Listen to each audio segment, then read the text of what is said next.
Hello students, कैसे हैं आप सब। आई होप आप सब बहुत अच्छे से होंगे और अपनी पढ़ाई भी अच्छे से कर रहे होंगे। तो welcome to my channel Pooja special व्याकरण क्लासेस। लास्ट टाइम पे हम लोगों ने पत्र लेखन टॉपिक पढ़ा था।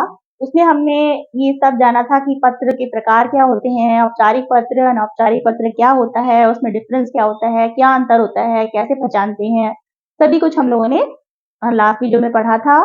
और हम लोगों ने अंतर अच्छी तरह समझा था कि औपचारिक पत्र और अनौपचारिक पत्र में क्या अंतर होता है। औपचारिक पत्र फॉर्मल लेटर्स कहलाते हैं, जो हम फॉर्मली किसी तीसरे व्यक्ति को लिखते हैं जिसे हम मतलब बहुत अच्छी तरह से नहीं जानते, जो हमारे रिश्तेदार नहीं होते हैं। औपचारिक पत्र हम उनको लिखते हैं, फॉर्मल लेटर्स। और इनफॉर्मल लेटर्स की आज हम लोग बात करेंगे, तो इसी के बारे में हम समझेंगे। इनफॉर्मल लेटर क्या होता है और किसको लिखते हैं, कैसे लिखते हैं, फॉर्मेट क्या होता है, ये सब हम आज की वीडियो में जानेंगे। तो चलिए शुरू करते हैं। देखिए, अनौपचारिक पत्र यानी कि इनफॉर्मल लेटर, जिनसे हम इनफॉर्मल रहते हैं, हम कोई भी फॉर्मेलिटी नहीं करते हैं, तो वो सब हम किसके साथ करते हैं, अपने सगे संबंधी, अपने रिश्तेदारों के साथ या अपने मित्रों के साथ ही हम इनफॉर्मल रहते हैं, है ना। उनके साथ ही हम कोई फॉर्मेलिटी नहीं करते और आराम से हम उनसे बातचीत करते हैं, तो उनको ही हम इनफॉर्मल लेटर यानी अनौपचारिक पत्र लिखते हैं। ठीक है। तो अब देखिए, इसमें कौन कौन से पत्र आते हैं। जैसे व्यक्तिगत पत्र होता है, व्यक्तिगत अपनी पर्सनल बातें हमें जिससे शेयर करनी होती हैं, जैसे अपने रिश्तेदारों से, माता पिता से, भाई बहन से, उनको हम व्यक्तिगत पत्र लिखते हैं। दूसरा, कभी कभी उन्हीं को हमें लिखना होता है, बधाई देनी होती है, तो हम बधाई पत्र भी इसी में आता है। और तीसरा, निमंत्रण देना होता है, कभी इन्विटेशन देना होता है, तो भी हम अपने सगे संबंधियों या रिश्तेदारों को पत्र लिखते हैं। तो ये इस तरह के पत्र जो हैं वो अनौपचारिक पत्र या इनफॉर्मल लेटर्स में आते हैं। ठीक है। अब हम देखिए, मैंने एक एग्जाम्पल यहाँ पे दिया है। जैसे कि आपको अक्सर ये क्वेश्चन आता है, ये प्रश्न आता है एग्जाम में, हर स्टूडेंट चाहे किसी भी क्लास में हो, 5 नंबर का ये पत्र जरूर आता है लिखने को। और उसमें ये वाला बहुत कॉमन टॉपिक है कि रुपए मंगवाने हेतु अपने पिताजी को पत्र लिखिए। ठीक है। रुपए मंगवाने के लिए यदि आप किसी हॉस्टल में हैं या कहीं भी बाहर हैं, तो अपने पिताजी को रुपए मंगवाने हेतु पत्र लिखिए। तो इसका फॉर्मेट मैं बता रही हूँ। जैसे कि सबसे पहले इसमें क्या होगा, आपका पता, आपका खुद का पता, क्योंकि आप स्टूडेंट पत्र जो लिख रहे हैं उनका खुद का पता उनको लिखना होगा। प्रेषक का पता यानी कि जो भेजने वाला है लेटर, उसका पता सबसे इसमें ऊपर आएगा। इसका फॉर्मेट थोड़ा सा औपचारिक पत्र से अलग होता है। इसमें सबसे पहले उसका पता आएगा, जैसे मैंने यहाँ पे लिखा हुआ है, जैसे 605 अशोक नगर, आपका पहले मकान नंबर या हाउस नंबर या जिसमें भी आप रहते हैं वो नंबर आएगा। फिर नगर किस में रहते हैं, फिर यहाँ पे मैंने नई दिल्ली लिखा है, लेकिन जहां से भी आप पत्र लिख रहे हैं उस जगह का, उस शहर का नाम लिखेंगे, वहां का नंबर लिखा हुआ है मैंने। और फिर दूसरी बात, दिनांक यानी डेट जरूर डालेंगे जब भी हम पत्र लिखेंगे। तो मैंने यहाँ पे 7 दिसंबर 2024 इस फॉर्मेट में डेट लिखी है, और डेट डालना बहुत जरूरी है। आप चाहे कोई दूसरा फॉर्मेट भी लिख सकते हैं कि 7/12/2024 या जो भी डेट है उस दिन, आप जिस भी डेट को लिख रहे हैं वो डेट आप यहाँ डाल सकते हैं। अब उसके बाद हम क्या करेंगे, जैसे यहाँ पे पूज्य पिताजी, पिताजी को पत्र लिख रहे हैं, तो हम उनको पूज्य पिताजी करके हम संबोधित करेंगे।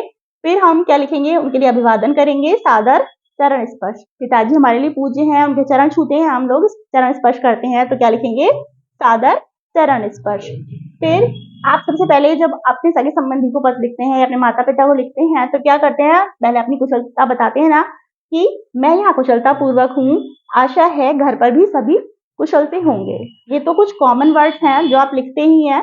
फिर आप बाहर हैं तो आप ये बताएंगे, मेरी पढ़ाई सुचारू रूप से चल रही है, मेरी वार्षिक परीक्षाएं समीप आ गई हैं, वार्षिक परीक्षाएं समीप आ गई यानी पास आ गई हैं। इस बार मुझे कुछ सहायक पुस्तकें खरीदनी है, मुझे कुछ एग्जाम से रिलेटेड यानी कि कुछ सहायक पुस्तकें खरीदनी है जो मेरे लिए बहुत महत्वपूर्ण है, यह मेरी परीक्षा के लिए बहुत उपयोगी होंगी। ठीक है। पुस्तकें, अब यदि यहाँ पे लिखा हो पुस्तकें मंगवाने के लिए पिताजी को पत्र लिखिए, तो भी यही आएगा। यदि कुछ और टॉपिक दिया हो पैसे मंगवाने से संबंधित, तो आप उसमें यहाँ पे ही चेंज कर देंगे, इसे पत्र की बॉडी कह लीजिए, पत्र की मुख्य विषय वस्तु कह लीजिए, तो इसी में आपको चेंजेस करने होंगे। जिस भी विषय में दिया हो आप उसकी तरह से आप लिख दीजिए कि मुझे इस चीज के लिए चाहिए, या मुझे वहां पर कोई सम्मेलन हो रहा है या वहां पर कोई फंक्शन हो रहा है, उसके लिए मुझे पैसे चाहिए, तो आप उसको इसी में बताएंगे, तो इसके लिए मुझे उपयोगी होगा मेरे लिए पैसे भिजवाने के लिए। फिर आप दूसरे पैराग्राफ में यहाँ पे लिखेंगे, अतः आपसे प्रार्थना है कि मुझे 1500 रुपए की धनराशि शीघ्र भिजवाने की व्यवस्था करें।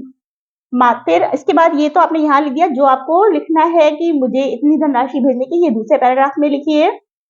फिर बाद में माता जी को चरण स्पर्श, पिताजी को पत्र लिखना है तो आप माता जी के बारे में भी बताएंगे कि माता जी को भी चरण स्पर्श तथा पिंकी को प्यार, पिंकी यानी अपनी छोटी बहन जो भी होगी, भाई है या बहन है, जो भी नाम है उसका, तो उसको प्यार, छोटा भाई या बड़े के लिए रेस्पेक्ट लिख दीजिए, जो भी है।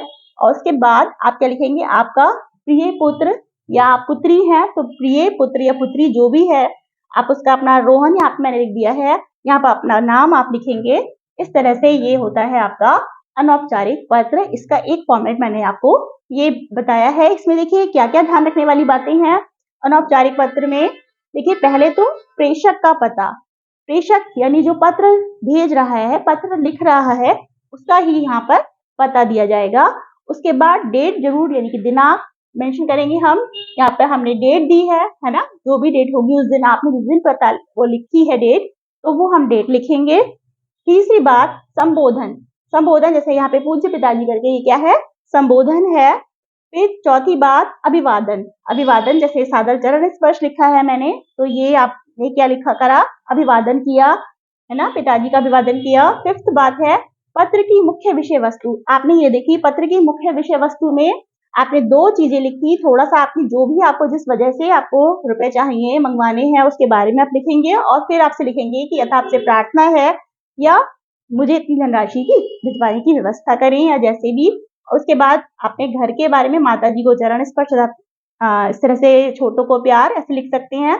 और समापन करते समय आप अपना, आपका प्रिय पुत्र या जो भी आपका प्रिय पुत्री या जो भी है वो अपना नाम यहाँ पर लिखेंगे। तो ये एक फॉर्मेट है आपका अनौपचारिक पत्र, रुपए मंगवाने हेतु पिताजी को पत्र। एक और फॉर्मेट देख लेते हैं, तो इससे आपको अनौपचारिक पत्र लिखने में बहुत आसानी होगी।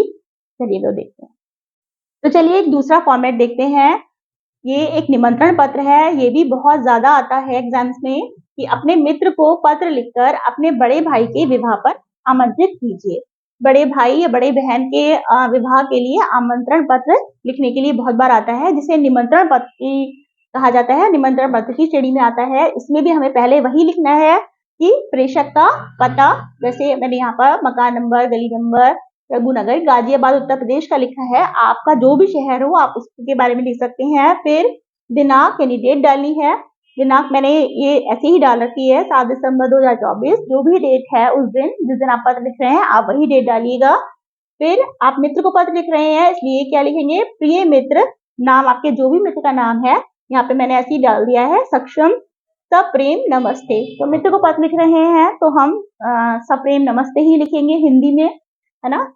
और फिर आप इसकी जो बॉडी या मुख्य विषय वस्तु है, इसमें आप बताएंगे कि बारात कहाँ तक पर आएगी, कहाँ ठहरेगी, कैसे चलेगी, तो ये सब आपको बताना है। तो देखिए क्या है, तुम्हें यह जानकर प्रसन्नता होगी कि मेरे बड़े भाई का शुभ विवाह दिनांक 16 जनवरी 2024 को होना निश्चित हुआ है। तो आप यहाँ पे डेट वही बताएंगे जो आपके डेट तय हुई है। मैंने यहाँ पे ऐसी इमेजिनरी डेट लिख दी है कि 16 जनवरी 2024 को होना निश्चित हुआ है। इसी दिन हमारे निवास स्थान पर प्रीति भोज का आयोजन है। अब प्रीति भोज क्या होता है, दावत, यानी कि प्रीति भोज यानी आप किसी को भी इनवाइट करते हैं, शादी में तो दावत देना है या जो भी आपको देना होता है, तो प्रीति भोज इसे हिंदी में बोलते हैं। आयोजन है मतलब उसका हमने आयोजन किया है या ये सब है। उसके बाद साय माने शाम को 4 बजे बारात मेरठ के लिए प्रस्थान करेगी। बाहर है, मेरठ के लिए प्रस्थान करेगी, वहां बारात डिलाइट बैंक्वेट हॉल में ठहरेगी। अब ये बताना है कि वहां बारात कहाँ ठहरेगी, कहाँ पे आएगी, ये सारी हमारी चीजें इसमें हम पूरा बताएंगे। वहां हम साय 6 बजे तक पहुंच जाएंगे, ठीक है। तो बारात मेरठ के लिए प्रस्थान करेगी और मेरठ हम वहां इतने बजे तक पहुंच जाएंगे। तो ये तो हम सब उसके बारे में हम बताएंगे। और फिर हमें आमंत्रण देना है, निमंत्रित करना है, तो हम इस बारे में हम नेक्स्ट पैराग्राफ में लिखेंगे कि इस विवाह समारोह में भाग लेने के लिए मैं तुम्हें सप्रेम आमंत्रित कर रहा हूँ। आशा है कि तुम 12 बजे से पूर्व ही हमारे यहाँ पहुंच जाओगे, यानी कि आपका जब भी फंक्शन है, जब भी शादी है, जब भी, तो उससे पहले ही तुम पहुंच जाओगे। तो ये यहाँ पर लिखना है। मैं तुम्हारी प्रतीक्षा करूंगा, क्योंकि आपने इनवाइट किया है तो ये चीज लाइन लिख सकते हैं, लिखनी होगी कि मैं तुम्हारी प्रतीक्षा करूंगा, इंतजार करूंगा। तुम्हारा प्रिय मित्र और आपका यहाँ पर नाम। ठीक है, तो इसमें भी देखिए इसी तरह लिखा गया, फॉर्मेट सेम है, बस आपका यहाँ पर ये जो इसकी विषय वस्तु है ये चेंज हो जाएगी, जो भी आपका विषय दिया हुआ है उसके अकॉर्डिंग चेंज हो जाएगी।